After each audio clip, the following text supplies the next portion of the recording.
Hey! Tambala na! At eto na sila, ang nag-iisang masugid na tagahanga ni Nicole Yala. Chris Chuper! Kasama ang nag-iisang die-hard fan ni Chris Chuper, Nicole Yala! Dear Nicole and Chris. Dear Nicole and Chris. Dear Nicole and Chris. Dear Nicole and Chris. Magandang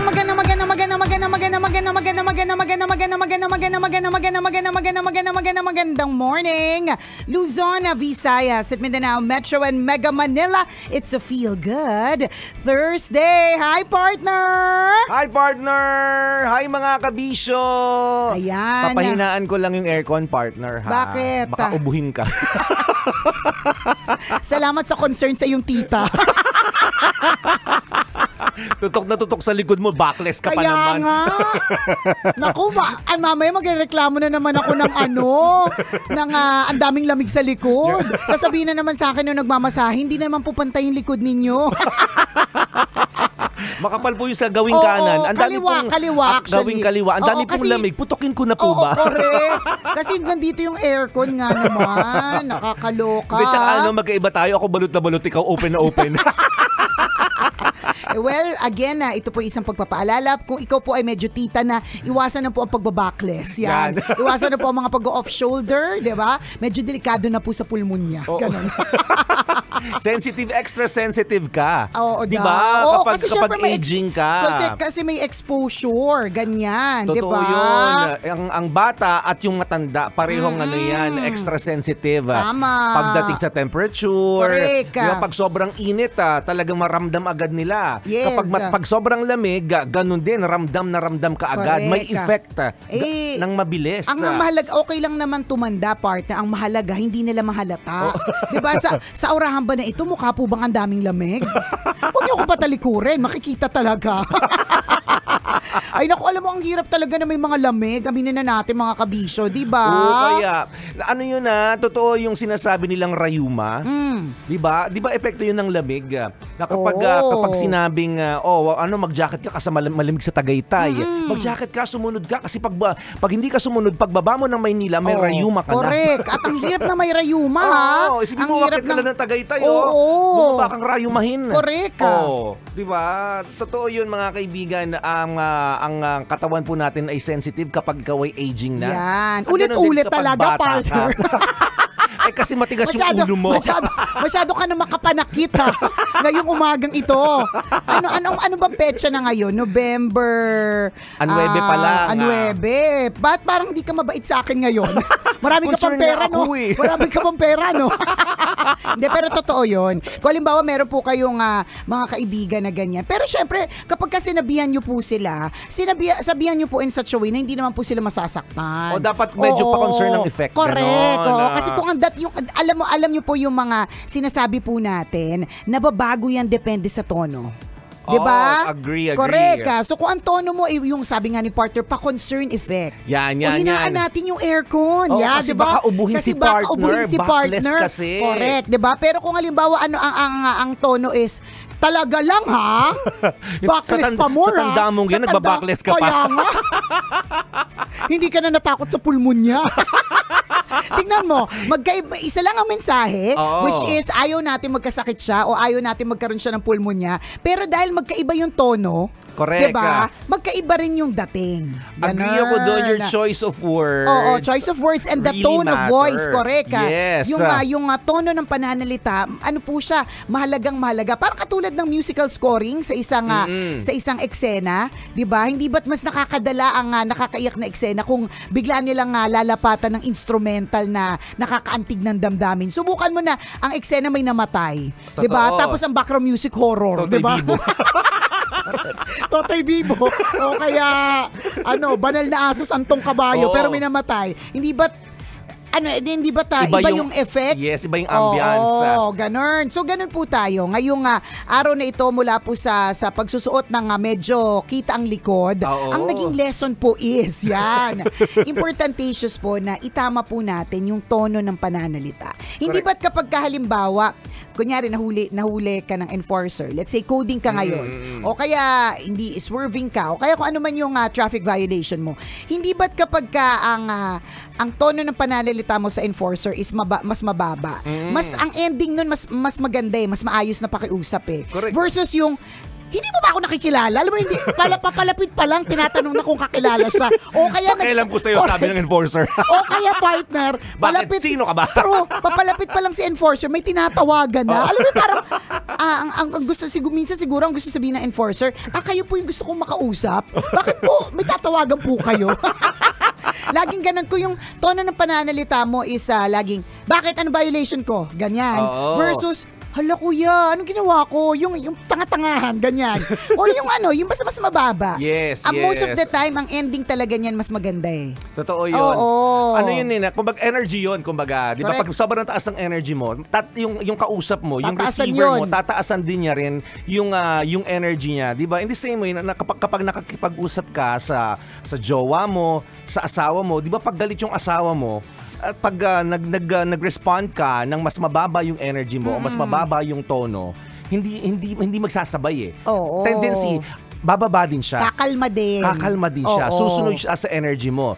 Or it could be, ikaw yung tataas din ng energy kasi yung lapit niya sa'yo, yung approach niya sa'yo, paggalit or mataas yung energy. Correct, at importante yun na dapat alam mong mag-determine kung ano yung mataas at mababa. Tama. Hindi pwede paggalit yung isa, sasabayan mo ng galit kasi pag sinabayan mo ng galit, wala na. walang mariresolve na issue. Yes. Diba? Your choice of words really matter and the tone of your voice also matter. Ang tawag dyan, semantics, partner. May ganun silang tinatawag. Your semantics is important. They matter. Semantics. Yes. O, Google nyo na po. Oo. Ano daw ang ibig sabihin ng semantics? Para patalino effect, di ba? Kunyari, nag-a-apply ka ng trabaho today. Yan. Kahit hindi naman tinatanong, ang unang pag tinanong siya, how are you today? Ang sasabihin, pag tinanong ka ng interview, how are you today? Ang sabihin mo, semantics matter. Yan. Kahit walang koneksyon. Ganito po ako magsalita, ma'am, kasi naniniwala po ako sa semantics na kailangan maingat ako sa tono ng boses ko. Pero syempre, bago mo gamitin yung sa salita ko. Bago mo gamitin yung salitang semantics, alamin mo muna talaga kung ano ibig sabihin, ha? Baka mamaya, semantics pa rin. Correct. Semantika palang kumukulo ang ibig sabihin mo. Ganyan. Magaling ka pala dapat sa semantics. Totoo yun. Importante ang pagpili ng mga salita. Diba? Kasi may impact yan sa sasabihin mo. Correct. Parang katulad ng mga kausap mo. Alam mo, kahapon meron akong inattenda na Bible study, yung speaking of semantics. Ano ba yung ulit, partner, yung ibig sabihin ng semantics para dun sa mga kabubukas ng radyo? The choice of your words. Choice of words and the tone of your voice. Yes. So, nung dun sa Bible study na yun, partner, nung merong prayer, na parang ang tono lang niya is, ang prayer lang niya is, yung parang regular na tono. I mean, malumanay lang, kalma lang, ganyan. Syempre, kung ikaw ay taimtim na nakapikit, talaga, mararamdaman mo yun. Pero kung ikaw yung tipong, aminin na natin minsan, pag kahit may nagdadasal, yung utak natin, napatay ko ba yung gasol? O kaya, nabayaran ko nga ba si Aling Bebang ng 20? Pumunta ako doon kanina, pero di ko sure kung nabigay ko yung 20. Di ba?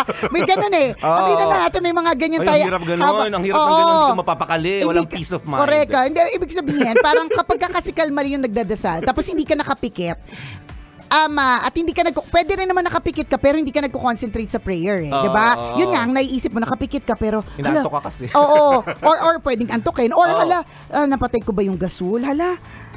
Anong oras ba yung sundo ng bata bukas? O kaya iwan ko yata bukas yung gate. Yeah, diba? Correct, diba?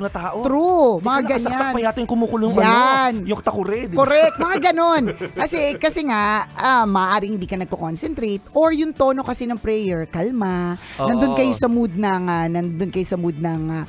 quiet time, ganyan. Tapos kung Totoo. ayun, ba't ko ito kanikwento? Kasi nung nilevel up nung nagdadasal partner, yung tono ng boses Iniba niya. niya. Iniba niya. As in, talagang nilevel up niya.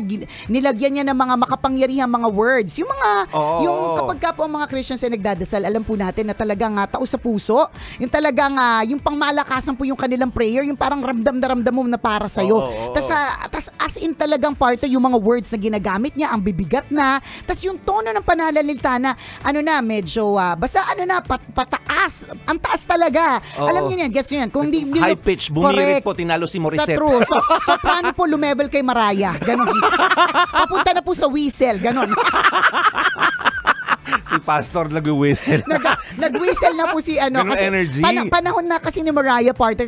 Nilevel niya sa whistle ni iniba Mariah Carey. talaga. Ganon. So, nilevel niya. As in like yung talagang parang, basta, yung mga hindi nakaka-relate dito, yung mga hindi po nagdadasal masyado, 'di ba? Pero kung na-experience po 'yan yung may magpe-pray over sa inyo tapos from malumanay, then level up, lumalakas, nagiging mas powerful, and then may kasama ng yung tono partner, may kasama ng pag-iyak, may pagninig ganon. Ito kasi yung naging mismong reaction ko nung kalma lang, ako to partner, ang dami ko iniisip, anong oras nga pala yung pasok nung ganyan. Ang dami ko iniisip, mayroon nga palang operation tulong meeting ulit. Ganyan, ang dami ko iniisip. Pero nung nag-pray over siya, partner, tas ni-level up niya, yung tono niya, iniba niya, talagang partner, ang ending part, umiiyak ako.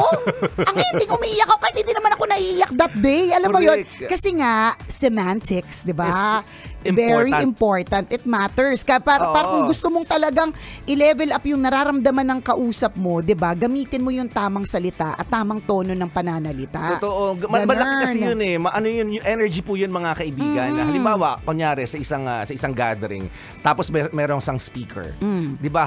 Kunyari resource speaker, inspirational. Yan. 'Di ba? Tapos yung speaker naluluha-luha na sa kwento niya. Correct. Kahit hindi mo pinagdaanan yung kwento na yun. Parang yung sakit hirap, din. yung hirap na pinagdaanan ng speaker na sinishare niya sa audience, hindi ba nadadala ka ng energy niya? Tama. Kasi magaganda yung salitang ginamit niya. Correct. Nakaka-inspire talaga.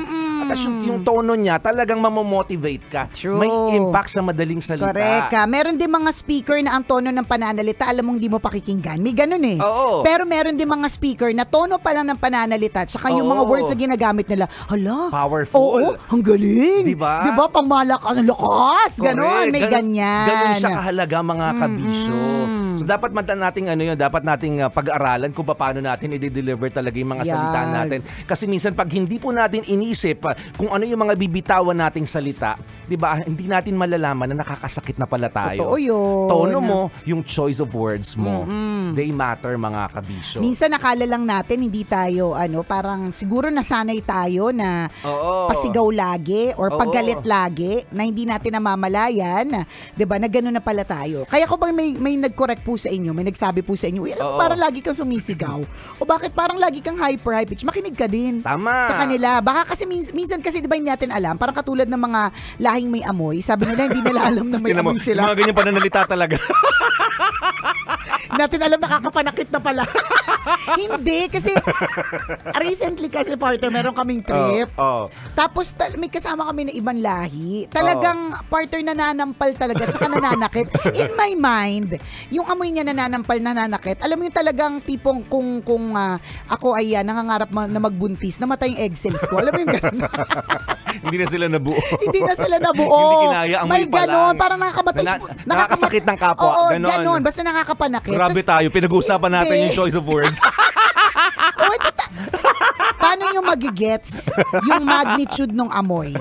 'Di ba? Paano nyo maiintindihan kung gaano kalakas ang amoy kung hindi ko gagamitin yung salitang nakakapanakit yung amoy? Tama naman talaga. Tsaka at one point in our lives, na-experience natin na meron tayong naamoy. Sige na, hindi na ibang lahi, kapwa na Pilipino. 'Di ba? Basta yung mga hindi po naligo, yung mga salaula sa katawan, 'di ba? Yung mga nananapak ang amoy, yung pagdaan nila nauubo ka. True. Totoo yan. Totoo. Yung nakakapulmonya yung amoy, ganon. Yung wala ka naman sakit, pero diba? paglabas mo ng elevator dahil nalanghap mo siya, 'di ba? Critical ka na, ganun. Yung paggrabe ng paggrabe tayo. Para mag-gets natin yung tindi ng amoy kasi pag mabaho lang, feeling ko kaya lang ng oils eh. Alam mo yon, kaya ng mga maglagay ng mga saksakan mo yung ilong mo ng mga inhaler, mga ganon. Pero kapag ka nananapak, talaga may kasama po itong prayers. Alam mo yon, parang kasi kumakapit eh. Oo, correct. Kahit wala na sila, naiiwan. Totoo, parang kumapit sa ilong mo talaga, parang ganon. So, yun yung ang point ko doon. In my mind, nakakapanakit na yung amoy niya, pero bakit parang hindi niya alam? Oo, so yun lang. May ganon. Yun lang yung sinasabi namin na parang minsan akala natin hindi tayo masakit magsalita. O kaya hindi mataas yung lagi yung tono ng boses natin. Pero pakinggan din natin yung ibang tao. Kapag ka madami na nagsasabing, uy, parang lagi kang galit. Parang lagi pag nagsasalita ka, parang nagmumura ka lagi. Oo, parang ganyan. Parang lagi kang may kaaway. Yes, makinig din tayo. Kasi minsan, sobrang sanay na tayo. Parang katulad nga ng amoy, di ba? Sobrang sanay na tayo dun sa amoy na yun. Akala lang natin, normal pa siya. Parang ganun. Agree ako doon, and you have to take it constructively, ha? Every time na may magbibigay sa atin ng feedback, di ba, na parang sa ikabubuti naman natin, take it positively, mga kabisyo. Ay, oo nga, no? Palamura pala talaga ako. Correct. Ay, oo nga, no? Pag nakikipag-usap pala ako, laging pasigaw. Di ba? Huwag mong don't take it as personal attack. Minsan may mga ganun tayong response. May mga tayo, balat sibuyas tayo, kahit ang kapal-kapal naman ng mukha mo.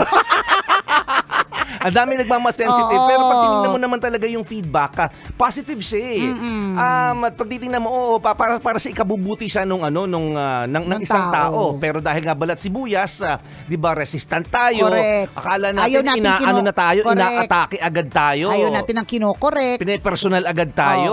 May ganyan tayong feeling. Correct. So, let's take feedback constructive. Correct. Isang magandang punto din Totoo yun. Totoo yan, mga kabisyo. Minsan hindi natin alam na ganun pala tayo. Tapos until may magsasabi sa atin na ibang tao. Pwede nating pakinggan, pwede nating hindi pakinggan, nasasayan. Pero feeling ko lang, kapag marami na yung nagsasabi na ganun ka, tama. Makinig ka rin. Totoo. Ano na yung sinabi sa iyo ng ibang tao na hindi mo, na you take it negatively? Pero pag later on, na-realize mo, ay tama pala sila. Ayoko namang umamin ng mga kamalian ko. Parang tinatamad na ako umamin ng mga kamalian ko for today. Para mas matibay yung pagbibigay ng sample. Hindi ba pwedeng from personal experience? Hindi ba pwedeng from personal experience ang masasabi ko lang, hindi ko alam na hyper ako hanggat may nagsabi. Okay. Akala mo normal. Akala ko normal lang, yung pala hyper ako. Kaya ang description sa iyo, theatrical. Oo. Parang lagi nasa teatro. Correct. Kasi akala ko makipot ako. This portion was brought to you by ACS Manufacturing Corporation, ISO certified, maker of world-class quality. May ganun na-